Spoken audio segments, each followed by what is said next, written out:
Hi, Titli, this little corner of the internet, day 112. তোমরা সবাই কেমন আছো? আশা করি তোমরা সবাই খুব ভালো আছো। শুভ অক্ষয় তৃতীয়া। অক্ষয় তৃতীয়া দিনটা কেমন কাটলো অবশ্যই কমেন্টে জানাবেন, একটা লাইক করবেন প্লিজ। তো তোমাদের লাড্ডু তো সকাল সকাল ঘুম থেকে উঠে পড়েছে, উঠে টিফিন কমপ্লিট হয়ে গেছে। তারপর পিপি বাড়িতে গেল, একটু খেললো, খেলে দিলে আসলো। বাড়িতে এসে স্নান টান করালাম, করিয়ে নিয়ে লাঞ্চ কমপ্লিট করিয়ে একটু ঘুম পাড়ালাম। ঘুম থেকে উঠলো তখন 5:30।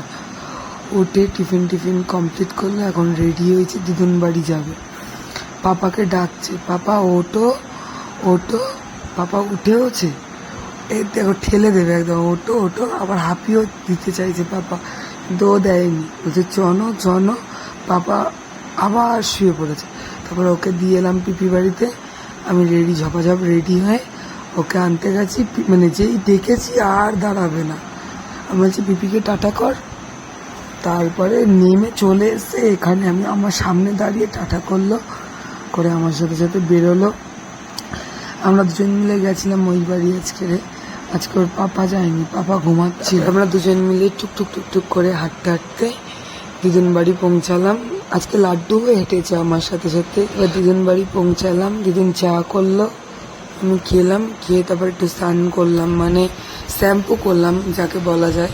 কারণ আমাদের বাড়ির এখানে খুব জলের সমস্যা তো, আর তার থেকে বড় কথা লাড্ডু একা থাকে ঘরে, ওই জন্যই আমি আর শ্যাম্পু করার টাইমটা আমি আর পাই না। কাপড় কাচা থাকে আমার, প্রত্যেক দিনের কাপড় কাচা, ওটা তো হতেই রয়েছে। এই আজকে শ্যাম্পু করলাম, আবার সেই বৃহস্পতিবার পর মানে শুক্রবার দিনকে আমি শ্যাম্পু করতে পারবো।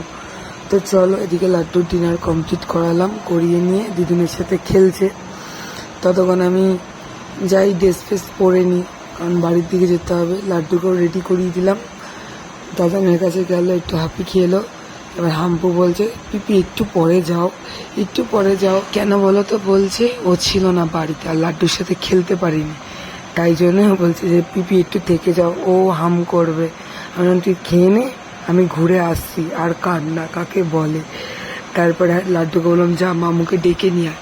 বলে ও মামুকে ডাকতে গেছে, ও দাঁড়িয়েই আছে, যতক্ষণ না মামু এসে ততক্ষণ ও দাঁড়িয়ে আছে। তারপরে এদিকে তো হাপুর কান্না, বনু থাক আমি আসবো, আমি কালকে পাক্কা আসবো, ওকে কথা দিয়েছি কালকে আমাকে আসতেই হবে। তারপর দাদা আমাদেরকে ছাড়তে যাচ্ছিল বাড়ির দিকে, হঠাৎ করেই জয়ের সাথে দেখা। তবে দাদা বেরিয়ে গেল নতুন ব্রিজ থেকে, আমরাও বাড়ির দিকে চলে এলাম। তো চলো, আজকের মতন টাটা বাই।